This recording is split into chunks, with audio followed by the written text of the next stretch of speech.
Buenas tardes, jóvenes. Buenas tardes, licenciado. Buenas tardes, licenciado. Buenas tardes, licenciado. Buenas tardes, licenciado. Para estar, porque la próxima semana, si de plano, el viernes ya no.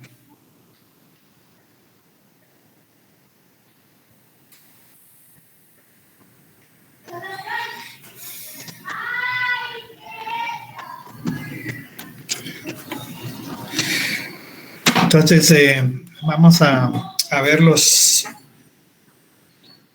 que es los señoríos quichés, un intento de interpretación.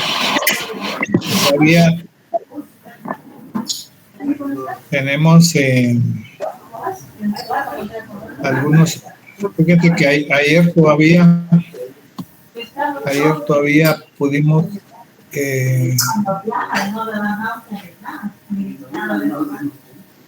todavía pude el último intento de actualizar datos. Ya después ya no voy a dejar porque a cada rato hay que estar y yo no sé qué problema tienen o no tienen problemas. A partir del lunes, todos los que estoy dejando entrar, si no han arreglado su situación, ya no los voy a dejar entrar porque así te había quedado. La otra vez que me quedé hay algunos. Venís a la casa. Hay mucha interferencia, hay muchos micrófonos abiertos.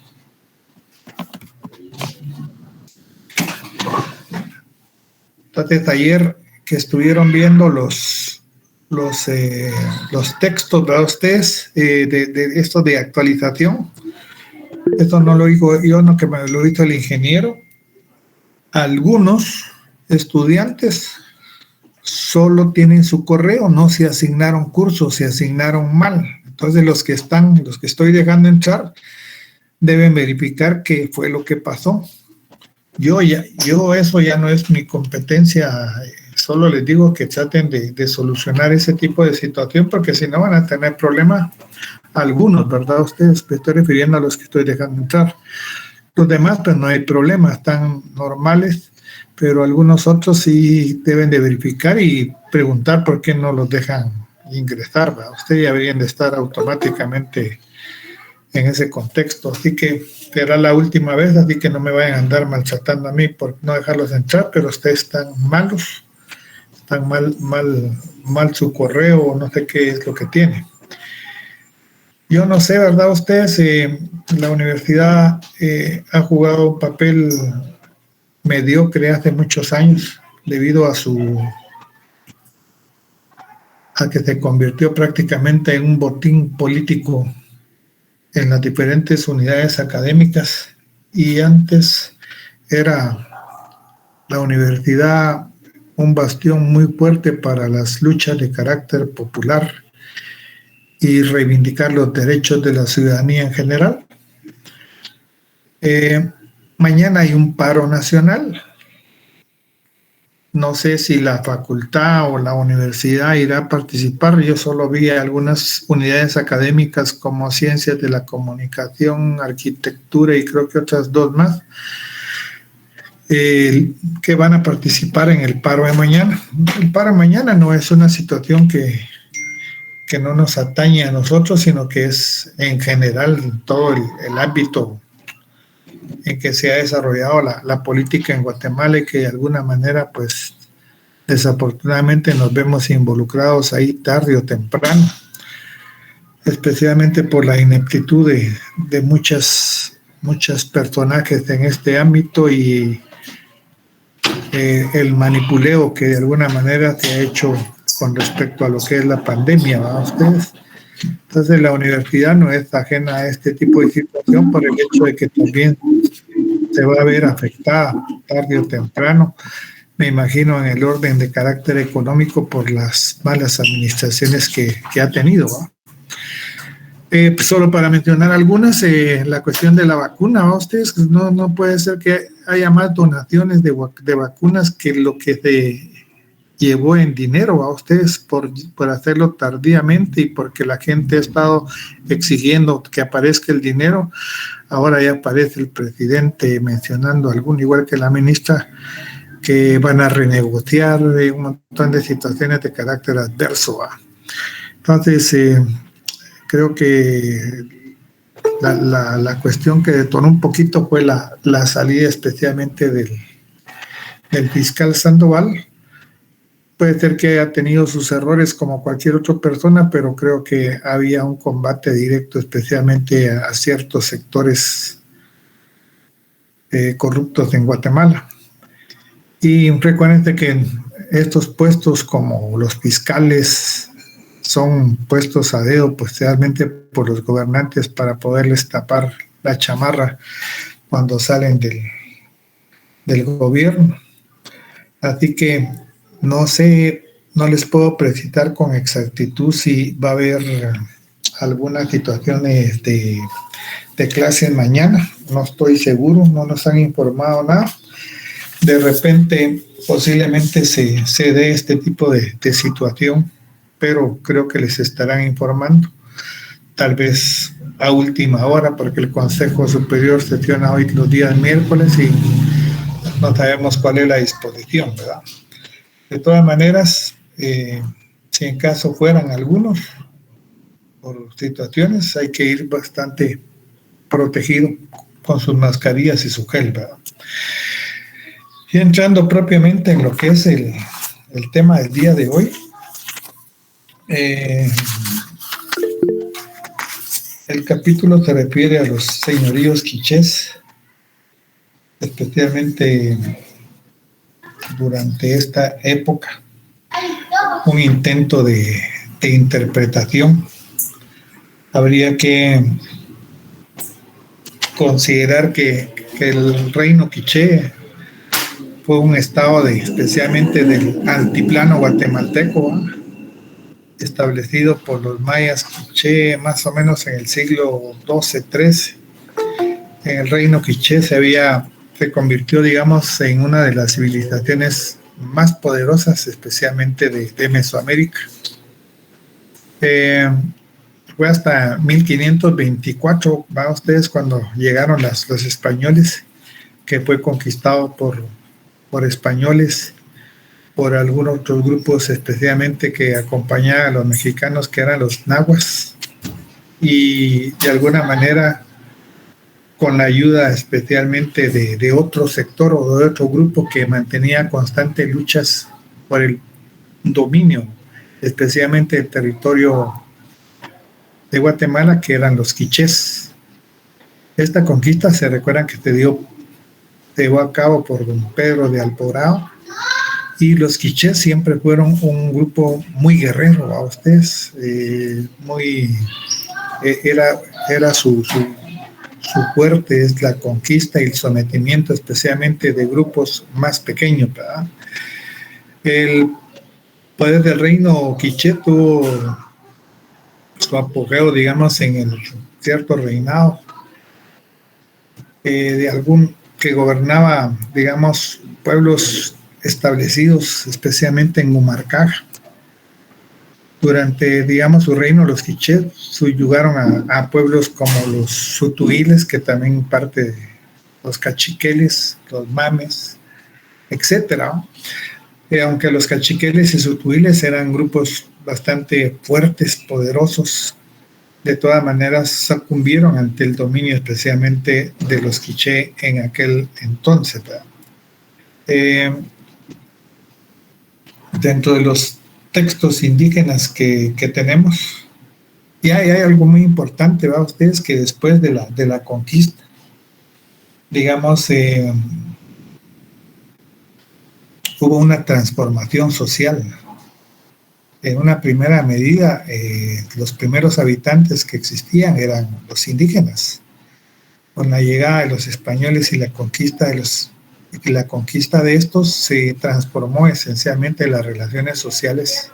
En aquel entonces pasaron a ser los españoles y prácticamente los indígenas, dos clases bien definidas durante esta época, unos que ostentaban especialmente el poder, los españoles, y los otros sometidos en algunos casos a esclavitud y servidumbre por parte de los españoles. Dentro de los textos indígenas, autores e intereses, podemos referirnos a independientemente del Popol Vuh, que era parte de lo que era la vida cotidiana política, especialmente de los quiché, estaba el Rabinal Achí, que es una obra literaria representativa de la cultura maya prehispánica, descubierta en Guatemala. Fue declarada obra maestra de la tradición oral e intangible de la humanidad en el año 2005 por la UNESCO, siendo inscrita en el 2008 en la lista representativa del patrimonio cultural inmaterial de la humanidad. Es un drama dinástico, se recuerda que habíamos hablado que los mayas de alguna manera, dentro de sus actividades que tenían culturales, estaba el teatro, la pintura y la danza. El Rabinal Achí es un drama dinástico de los mayas que data del siglo VI y es un ejemplo raro de las tradiciones prehispánicas. En él se mezclan mitos del origen del pueblo quiché y las relaciones políticas del pueblo de Rabinal, Baja Verapaz, Guatemala, que son expresados por medio de máscaras, danza y teatro. Y hay más elementos dentro de lo que es el Rabinal, solo para agregar algunos. Otro elemento texto indígena también es el Chilam Balán, aparte que está el memorial de Sololá, pero estos no son, por ejemplo, el Chilam Balán no es muy conocido. Son un conjunto de varios libros que narran el modo de vivir de los mayas antes y después de la conquista. Tal como han llegado hasta nosotros, estos libros contienen abundante información sobre la vida, especialmente en el Yucatán colonial.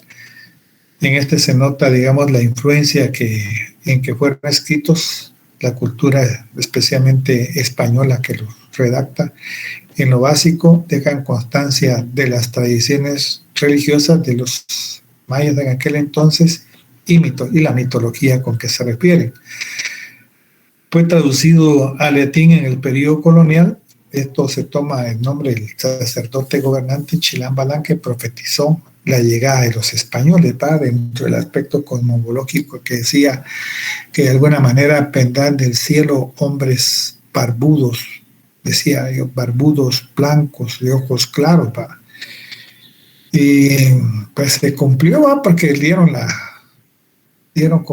cuando llegaron los españoles, pues eran otro el color de su tez, ojos, y llevarían solo maldad, especialmente a ustedes. Cada libro del Chilam Balán lo guardaba el jefe, sabio sacerdote de un pueblo o grupo para lograr su rápida identificación. Al libro se le añade el nombre de ese grupo, de ahí que tengamos el ejemplo de un Chilam Balán de Chumayel. Además, estos han sobrevivido los de Simín, los Chuca, los Xixil y los Tusic. En algunos casos, pues algunos otros libros que se escribieron hablaban especialmente de títulos de tierra, ¿verdad? Especialmente sobre la posesión que tenían los indígenas antes de la llegada de los españoles, y que durante el transcurso de la época colonial muchos de estos fueron ratificados especialmente por la audiencia, que era un órgano jurisdiccional en aquel entonces de España, para mantener siempre ciertos privilegios, especialmente a los grupos de nobles en aquel entonces, que de alguna manera eran los jerarcas de algunas comunidades, porque habría que hacer notar que con la llegada de los españoles también estos se auxiliaron algunas veces esencialmente de estos nobles, para poder tener un control mucho más grande con respecto a los indígenas, ¿verdad? Recuérdense que cuando vinieron los españoles no era una cantidad muy significativa, ¿verdad? Ustedes empezaron a llegar por oleadas conforme iban conquistando territorio, y entonces no tenían demasiados funcionarios, especialmente aparte de funcionarios soldadesca, ¿verdad?, que pudieran controlar determinado territorio, sino que se valió de algunos nobles, especialmente en ciertas comunidades. En el altiplano, digamos, no solo existieron, ¿verdad?, ustedes, la parte de Quiché, parte de Baja Verapaz, parte de Totonicapán, Quetzaltenango. Existieron otros grupos, como los cachiqueles y los sotuiles, que también eran, como les decía, eran grupos, sociedades muy fuertes, ¿verdad?, que se mantenían a veces en constante lucha subyugando pueblos. Y entonces cuando uno se pregunta, de alguna manera, no había una unión especialmente entre los diferentes grupos indígenas, ¿verdad?, sobre todo porque algunos vinieron de México y se establecieron en diferentes territorios. Además de esto, como pasa en la política actualmente, ¿va ustedes? Dentro de los mismos grupos, a veces que estaban los nobles, había conflicto especialmente entre hermanos y entre primos. Y esto originaba especialmente esa fragmentación muchas veces dentro de los mismos quichés o dentro de los mismos grupos cachiqueles o sutuiles, ¿verdad?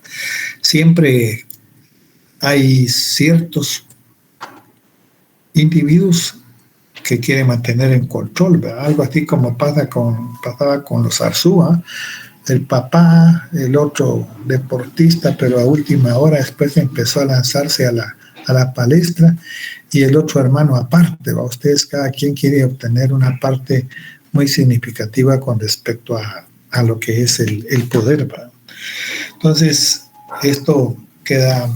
El primer señorío de los quichés, de alguna manera, va a estar compuesto, especialmente, vamos a ver.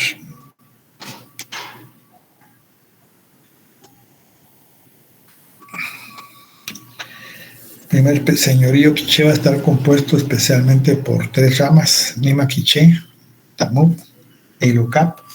Recordémonos que la penetración y conquista el inicio del primer señorío se inició cuando grupos humanos lograron asentarse en distintas regiones del país, al haber incorporado su forma de vida especialmente de otros territorios donde venían, especialmente de México. Especialmente se dedicaron a la agricultura, y se dice que de alguna manera la evolución especialmente de los grupos indígenas en aquel entonces varió significativamente, ¿va ustedes? No es lo mismo la civilización establecida en lo que es la parte de Petén, con una majestuosidad extraordinaria, que la que se dio en el altiplano. En el altiplano ya es son civilizaciones un poquito menos desarrolladas, y las construcciones que se elaboraron en aquel tiempo eran más de fortificaciones, de defensas, especialmente por el conflicto constante y permanente que se daba dentro de los grupos sociales. Hay tantas teorías, ¿verdad ustedes?, con respecto al fin de lo que es la civilización maya. En todo caso, hay varias teorías, se siguen conforme se vayan, descubriendo nuevos elementos o nuevos elementos dentro de lo que es la parte arqueológica. Cuando se encuentran ciertos documentos, de alguna manera, pues permiten ir conociendo cierto tipo de actividad que realizaron en aquel entonces. Lo que nosotros tenemos o hemos podido escuchar es que de alguna manera las constantes luchas y la invasión especialmente de los toltecas, pudo haber sido el origen y el decaimiento especialmente de estos grupos de la civilización maya en toda su plenitud. Las otras teorías mencionan que especialmente en la agricultura desgastaron tanto la tierra que tuvieron que emigrar hacia otras regiones. Otras, las guerras propiamente internas entre los diferentes grupos obligaron a que ciertos linajes tuvieran que emigrar. Y la otra de las teorías que hay es que de alguna manera los cambios climatológicos en aquel entonces hicieron que estos grupos tuvieran que emigrar y por lo tanto perder esa unidad o esa homogeneidad, especialmente de los diferentes sectores sociales, ¿verdad? La consolidación, especialmente el primer señorío de los quichés, se van a establecer a través de 3 elementos importantes, que eran 3 ramas, especialmente Lima Quiché, Tamuy e Ilocap. En Quiché es el nombre de un pueblo nativo de Guatemala, así como el de su idioma y su nación. En tiempos precolombinos, el término quiché proviene del quich, que significa muchos, y ché, maya original, que alude a un bosque o tierra de muchos árboles. Este es el nombre con que se le conoce a la palabra quiché. Dentro de las ramas, tal vez la más importante, la que tenía el control, digamos, de político, y en el cual acaparó los principales puestos o los principales linajes que descendían del linaje Cabec, quedando desplazados los otros grupos, siempre pertenecientes a la nobleza. Y también existieron otros grupos poderosos como los cachiqueles y los utuiles. Los textos indígenas reflejan en algunos casos los intereses de clase, en otros no, porque fueron escritos durante el dominio colonial. Algunos otros textos escritos son únicamente títulos de tierra para indicar que algunos nobles ocuparon un lugar preferencial dentro de sus grupos. Siempre se ha mencionado y se ha escrito de que de alguna manera la historia de los vencidos no ha sido contada en su totalidad. Lo que le hablaba era que, en conclusión, los textos indígenas fueron para demostrar a la audiencia española, órgano jurisdiccional, méritos antiguos y derechos de carácter territorial. Esto era, de alguna manera, para que los españoles, a los cuales algunos de ellos servían, pudieran otorgarles no solo la protección, sino que evitarse el tributar, ¿verdad? Ustedes, algunos nobles incluso actuaron en contra de su mismo linaje, en su mismo grupo, a ustedes, porque eran esencialmente los encargados a veces de cobrar el tributo cuando no habían españoles. Entonces, me imagino que el temor en aquel entonces de ser sometido por la misma situación de los otros hacía que algunos nobles o caciques, digamos, actuaran de una forma negativa en contra de su misma población. Muchos de los grupos indígenas dominados no tuvieron la oportunidad de expresar su forma de convivencia política y económica y social por ser dominados por los grupos más fuertes, dentro de ellos los quichés, y también establecer dentro de esos grupos dominantes lo que les decía, que existía un divisionismo por alcanzar el poder. Por lo tanto, es el sentir de un solo grupo el escribir, digamos, muchas veces los textos indígenas del grupo minoritario que está en el poder, ¿verdad? Entonces, siempre ha sido a través de épocas remotas hasta en la actualidad. Como grupo nosotros somos como 20 millones de personas para ustedes, y pareciera tan sencillo que un grupo del organismo legislativo, no sé,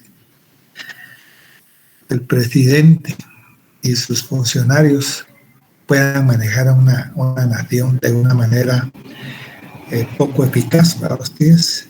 Las poblaciones de alguna manera como que se han olvidado de los procesos revolucionarios o algo por el estilo para poder exigir mejores condiciones de vida, ¿verdad? Entonces siempre hay grupos muy y pareciera bien fácil, ¿va? Ustedes decir, bueno, quitemos esto, pero no es así, ¿va? Esto es tramado muy, muy profundo a ustedes en este sentido, cuando cada quien escribe su historia. Digamos, en el conflicto, nosotros tenemos una percepción, la percepción que tenemos de lo que hemos estado viviendo, solo que de alguna manera nos enteramos por diferentes canales, ¿verdad ustedes? Y la versión del Ejecutivo es totalmente diferente, ¿verdad ustedes? Casi nunca, por lo general, no solo este gobierno, sino los otros, son difíciles que acepten sus errores, ¿verdad?, ante la población. Siempre saben ellos ganando, como dice aquel dicho, en caballo blanco, a pesar de que tienen serias deficiencias en el orden administrativo, igual pasará. Entonces, la historia de los vencidos a veces cuesta mucho que llegue a ustedes, tal vez en otras sociedades. En Guatemala, algunos grupos como Codeca, etcétera, han podido manifestar su descontento en contra del gobierno. ¿A ustedes? No solo este gobierno, sino en general, porque generalmente se les llama terroristas por otros grupos afines al gobierno. También la historia, especialmente de los mayas, no solo fueron escritos a veces dentro del ámbito intelectual de los mayas, también existieron muchas fuentes de información que escribieron este tipo de actividad, especialmente la vivencia de los mayas. Personajes como Bartolomé de las Casas,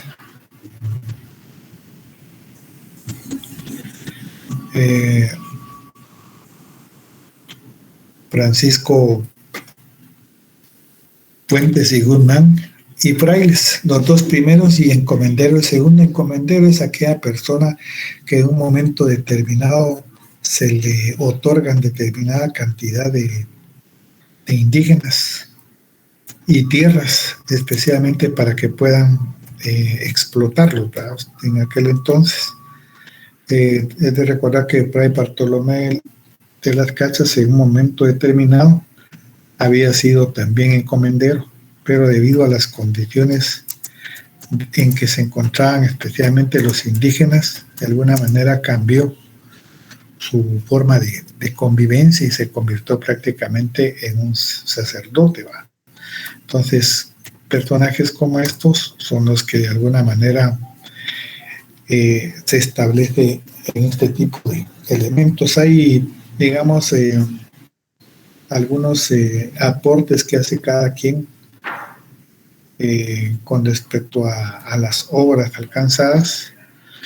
Bartolomé de las Casas fue un terrateniente en aquel entonces, filósofo, jurista, fraile, dominic, de todo un poco, hasta historiador, y de alguna manera, gracias a él, también se pudo establecer o se pudo solicitar ante la corona española lo que eran las leyes nuevas. Especialmente en él denunciaba todas las atrocidades que cometían los españoles en contra de los nativos. Y hasta que el rey de España estableció las leyes nuevas en 1542, donde se rompe especialmente el esquema de esclavitud que se tenía en aquel entonces, y los nativos pasan a ser de alguna manera tributarios de la corona española. Entonces, y también de alguna manera, pues, otros como Fuentes y Guzmán, un cronista, también deja plasmados todos sus conocimientos en la literatura. Era un historiador y poeta descendiente de españoles de la capitanía de Guatemala, y tal vez la obra más importante de Fuentes y Guzmán es la Recortación de Florida. En esta Recortación de Florida hace énfasis especialmente de la forma o la convivencia especialmente de los nativos en aquel entonces.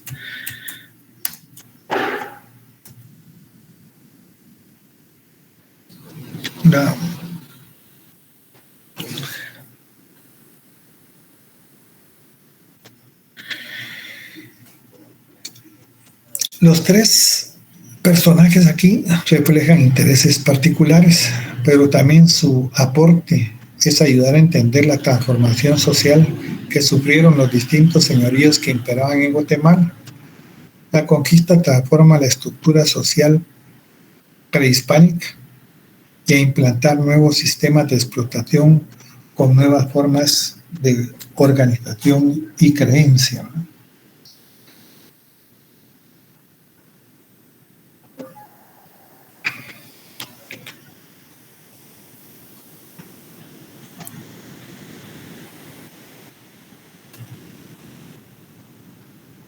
El proceso histórico guatemalteco se inició cuando grupos humanos nómadas lograron asentarse en regiones en el altiplano. Lo que los grupos se asentaron ahí no tuvieron espectacularidad como en las tierras bajas.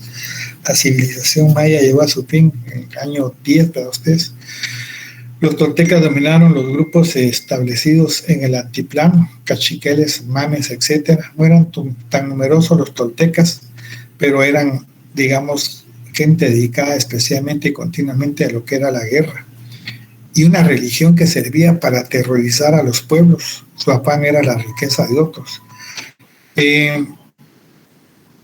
bien controversial cuando se habla de los toltecas en el sentido de la religiosidad y cómo hacían para crear temor, especialmente para otros grupos, para ustedes. Y los sacrificios que hacían no eran de carácter individual, fíjense, sino que prácticamente tierra arrasada hacían para ustedes.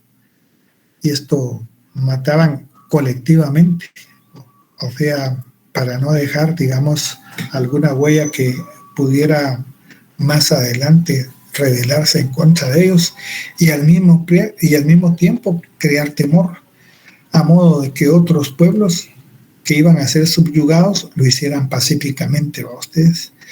Esta es una de las teorías que se tiene con respecto a los toltecas. ¿Por qué tanta crueldad? Especialmente en matar grupos colectivamente y no individualmente, como en algunos casos se hacía para la adoración de ciertas divinidades o de ciertos dioses. Se decía que el afán primordial de todos los grupos para ustedes siempre ha sido de conquista, ha sido la riqueza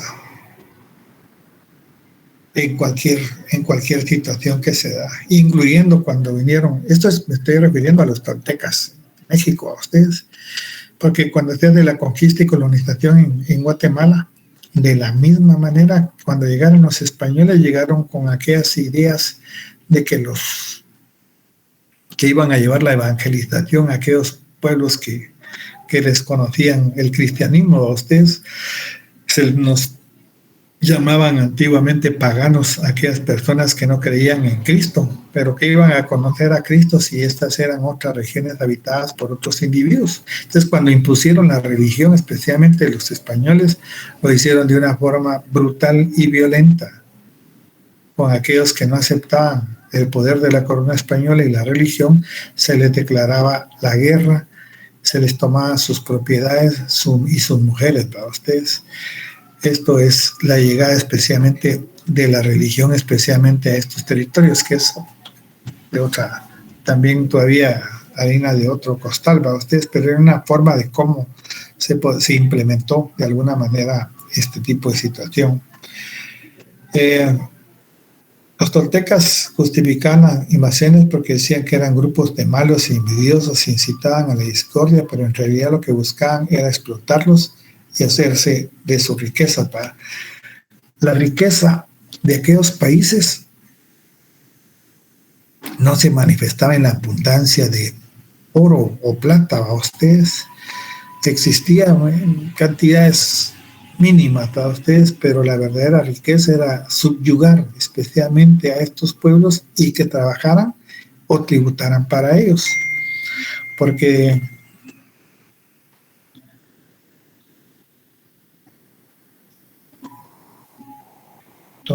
permítame saber.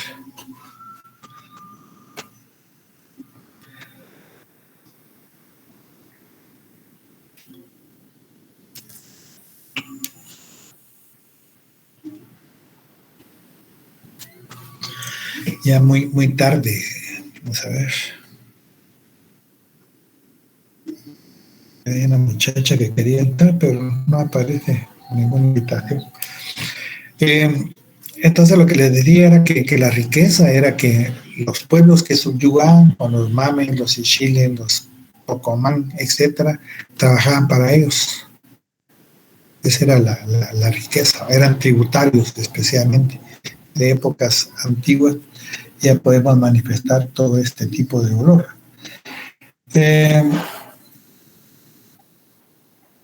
También habían algunos elementos. Los señoríos quiché solo poseían indirectamente de la tierra. A través de la renta continua significaban el tributo y trabajo de las comunidades sometidas. El poder quiché se consolidó en la medida, digamos, de que logró establecer un control sobre el trabajo de los pueblos. Por esto les fue posible crear una división tajante entre ellos y las masas humanas dispersas en barrancas y montes. O sea, no era donde existieran personas, aunque sea alejadas o que habían huido, de todas maneras las encontraban y las hacían tributar. Habían personajes que de alguna manera pasaban casa por casa, ¿va? Y les decían cuál era el tributo que tenían que pagar. ¿Va? Esta era parte del proceso de conquista que se da.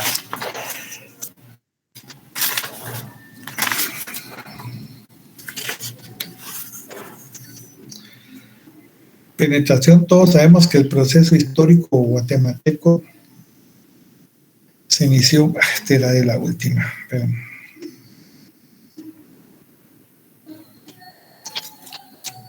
permítame que se me alteraron. Lucha por la hegemonía, vamos a regresar ahí.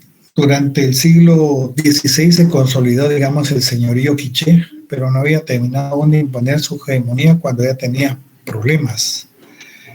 Fueron los filocap los primeros en rebelarse, al ver cómo los Nima quiché, que eran las tres ramas de los quichés, se quedaban con los principales puestos de poder. En efecto, solo a ellos se les había permitido tener casa grande. La casa grande era el lugar de residencia, especialmente donde estaban los grupos de poder, y desde casa grande, de ahí, digamos, se originaba todo el ámbito de donde podían disponer políticamente de la gente, ¿va? Ustedes. Su rebelión, sin embargo, no prosperó, sino que fue aplastada. El Popol Vuh relata con lujo de detalle la forma en que fue sofocada la rebelión. Solo llegaron a morir, fueron capturados y cayeron en cautividad, y no fueron muchos entre ellos los que lograron escapar. Enseguida comenzaron a sacrificarlos. Los Dilocat fueron sacrificados ante el dios, y este fue el pago de sus pecados por orden del rey. Ustedes, como vemos, también en aquel tiempo era mucho más conflictivo los diferentes ámbitos, y el castigo era enorme, ¿va? Usted no se estaba preguntando si hay presos o esclavos, sino que inmediatamente sofocaban a través de la muerte de estos personajes. Siempre existieron dentro de los ámbitos de los quiché divergencias, luchas, especialmente por acaparar lo que es especialmente el poder. Las luchas se daban cuando especialmente se empezaron a engrandecer el número de pueblos tributarios, porque a medida que existieran más pueblos tributarios, era más lo que podían obtener de beneficios o de riqueza con explotación de estos. Digamos, otro elemento importante que debe de establecer con los quichés era el conflicto continuo y permanente que tenían con los quichés. Aparentemente los caciqueles eran un grupo un poquito más fuerte, pero no dedicado especialmente al arte de la guerra. Se deben de recordar que en un primer momento, cuando llegaron los españoles, los caciqueles fueron aliados, especialmente los españoles. Tontamente, ¿va ustedes? Porque pensaron que con aliarte a los españoles, estos de alguna manera iban a ser favorecidos, especialmente con algunas prebendas. Y fue todo lo contrario, porque al final los caciqueles sufrieron lo mismo que los quichés y tarde se dieron cuenta de este tipo de situación. Entonces, esto es con respecto a lo que se da dentro de este ámbito. Muchos fueron también los que cayeron en esclavitud y en servidumbre, solo fueron a entregarse y ser vencidos por haber dispuesto la guerra con los señores y contra la ciudad. La destrucción y la ruina de la raza y del rey quiché era lo que deseaban sus corazones, pero no lo consiguieron.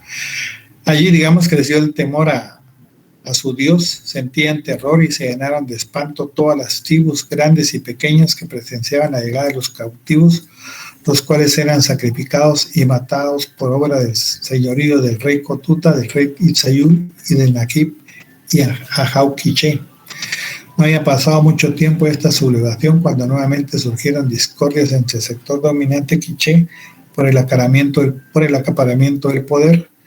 Las disensiones fueron entre los que componían siempre el grupo Nima quiché, los Cabet, los Nehab, los Ajú quiché, y la lucha se concluyó hasta que se amplió y permitió mayor participación en los puestos de mando.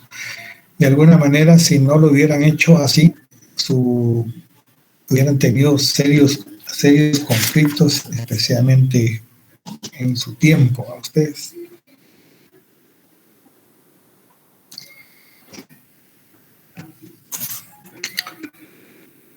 El final de la llegada de los castellanos a Guatemala, existían en el altiplano 3 señoríos indígenas en contiendas continuas, ya con los pueblos que explotaban, o ya entre ellos mismos a tratar de quitar de unos a otros los pueblos tributarios. Tal situación no solo fue favorable, sino que fue aprovechado por los castellanos para conquistar con facilidad estos señoríos, reduciéndoles primeramente a la esclavitud y después al trabajo servil. Esta lucha, lejos de lo que parece a primera vista por los documentos, no fue encaminada contra las masas indígenas que vivían dispersas por montes y barrancas, sino contra los que habitaban los centros urbanos. La lucha, ¿por qué esto, va ustedes?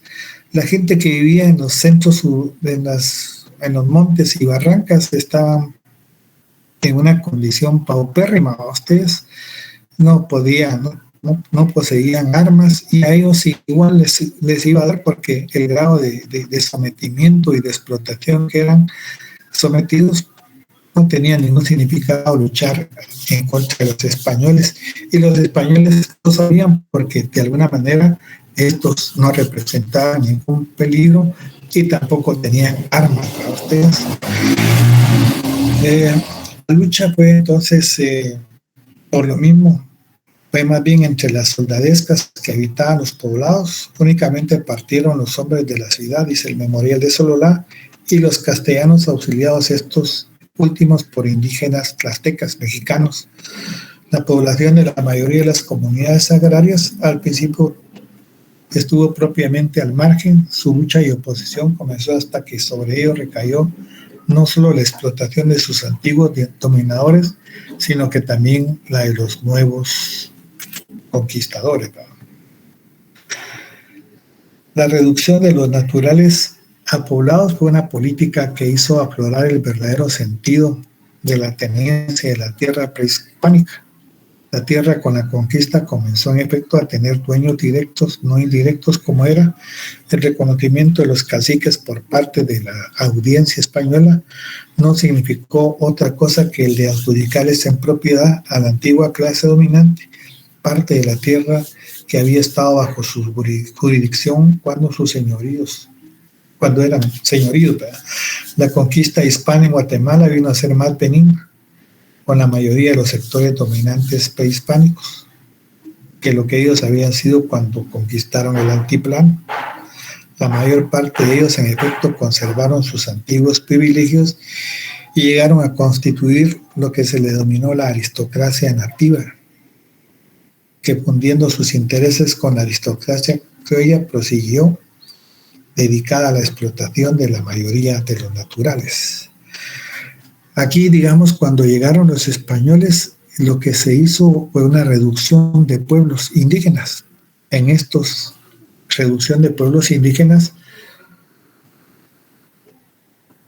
se hicieron varios poblados en el interior de la República. El propósito de esta reducción de indígenas, o se le llamaba también pueblo de indios, su propósito fundamental era, en primer lugar, estando todos homogéneamente sometidos a un control por parte de los españoles, era muy fácil ser tributarios de la corona, saber con cuántas personas estaba, y era mucho más fácil, digamos, la tributación por parte de ellos, ¿verdad?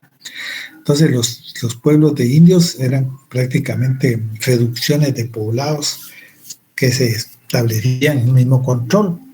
Y cualquiera puede decir, pero se podían escapar, sí, se podían escapar, pero ¿a dónde iban? No había dónde. A veces cuando a ciertos grupos desaparecían o escapaban especialmente del control de los españoles, se iban a montañas o etcétera a vivir. Lo que hacían los españoles es que quemaban sus cosechas para ustedes. Eso hacía que los nativos tuvieran que volver a regresar a los pueblos y empezar a tributar otra vez. La que la verdadera conquista no es esta, usted, de derrotaros por las armas. La verdadera conquista es cuando los nativos empiezan a tributar, especialmente a la corona española. Y se va conformando también ciertos elementos de linaje dentro de los dominados, ¿verdad? Ustedes, hay una aristocracia, hay los que son nobles o principales lograron mantener ciertos privilegios y los españoles lo aprovecharon para su beneficio, para poder mantener un control con los demás, ¿verdad? En conclusión, los señoríos quichés no fue otra obra que el establecimiento en el altiplano guatemalteco de estructuras despóticos tributarios. Los datos que hemos manejado así lo indican. La unidad dialéctica campo-ciudad nos mostró en el fondo la relación entre comunidades agrarias y teocráticas, militares, urbanas, en las que los primeros constituyeron la base y la posibilidad de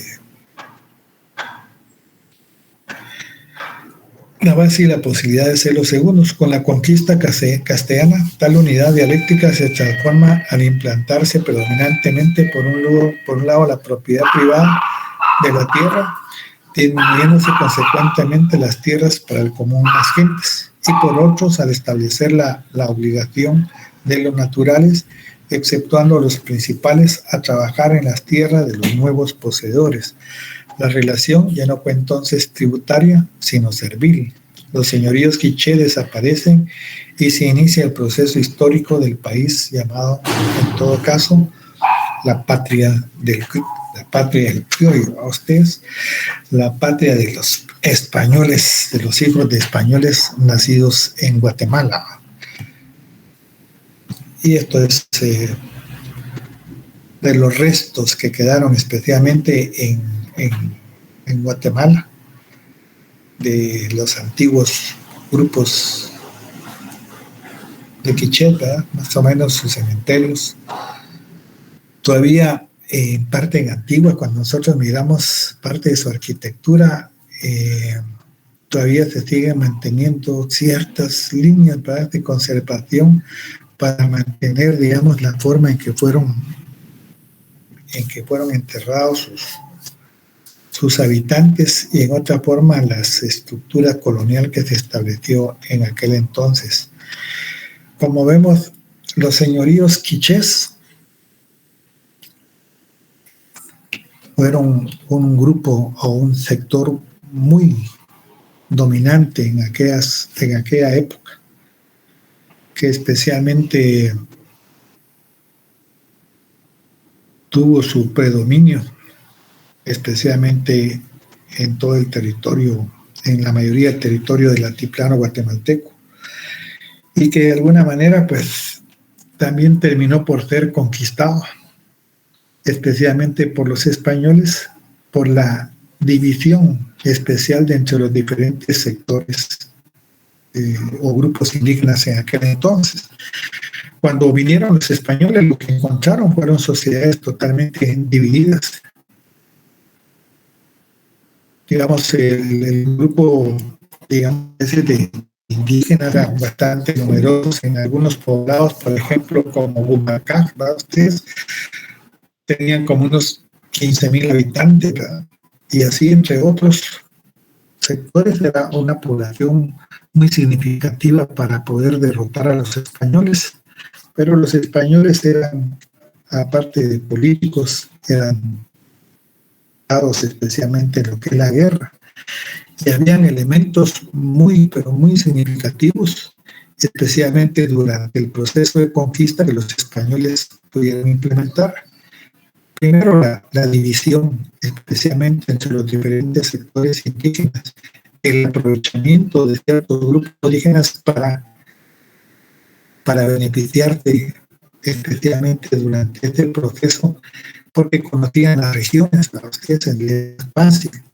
Lo otro es que los nativos, digamos, su armamento era flechas, arcos,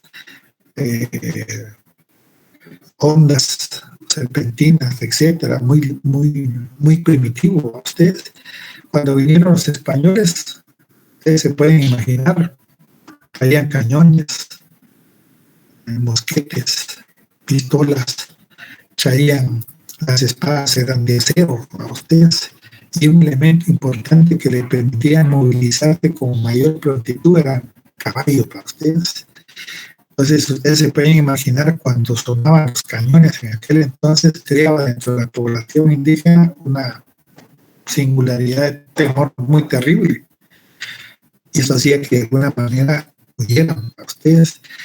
En otros contextos también se habla de que especialmente traían unos perros como los mástiles, unos perros grandes, educados especialmente para la guerra a ustedes, y a veces soltaban los perros estos ante la población, y estos perros prácticamente despedazaban 2 o 3 indígenas y creaban mucho más temor dentro de ellos.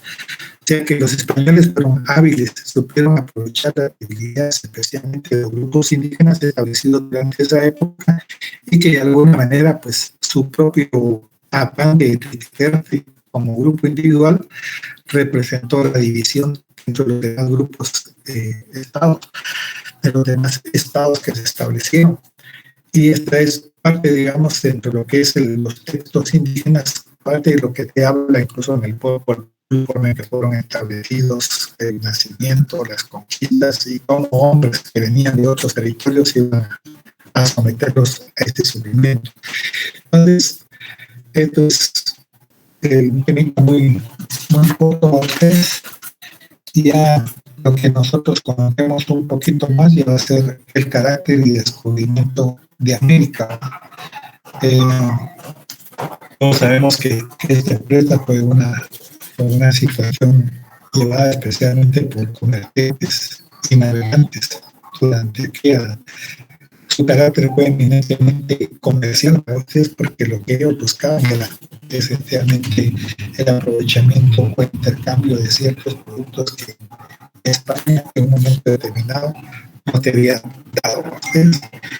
Entonces, solamente por el día de hoy, y a los muchachos o a los compañeros, por favor, que no están en los listados, ahí miren cómo le hacen, porque ya se actualizaron los datos, ya ahorita ya hay inscripciones, entonces han de tener problemas. Yo le dije a la secretaria, me dijo, ya no voy a toparle porque yo ya se hizo la última actualización. Como les dije a algunos compañeros de ustedes que posiblemente hicieron mal la boleta o los asignaron mal o está mal la cuestión, tendrán que ir a verificar. No, Sharon, tendrán que ir a verificar especialmente su asignación, ¿verdad?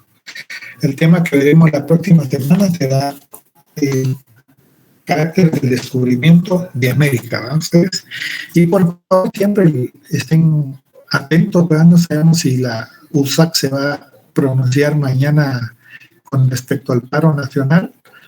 No les puedo decir que no van a haber clases porque tampoco nosotros sabemos, pero hay probabilidades de que de alguna manera pues, se dé este tipo de situación. Y como es en la mañana, pues pueden ir en la mañana y estar en la tarde si es que hay clases, en la clase normalmente, ¿verdad? Así que muchas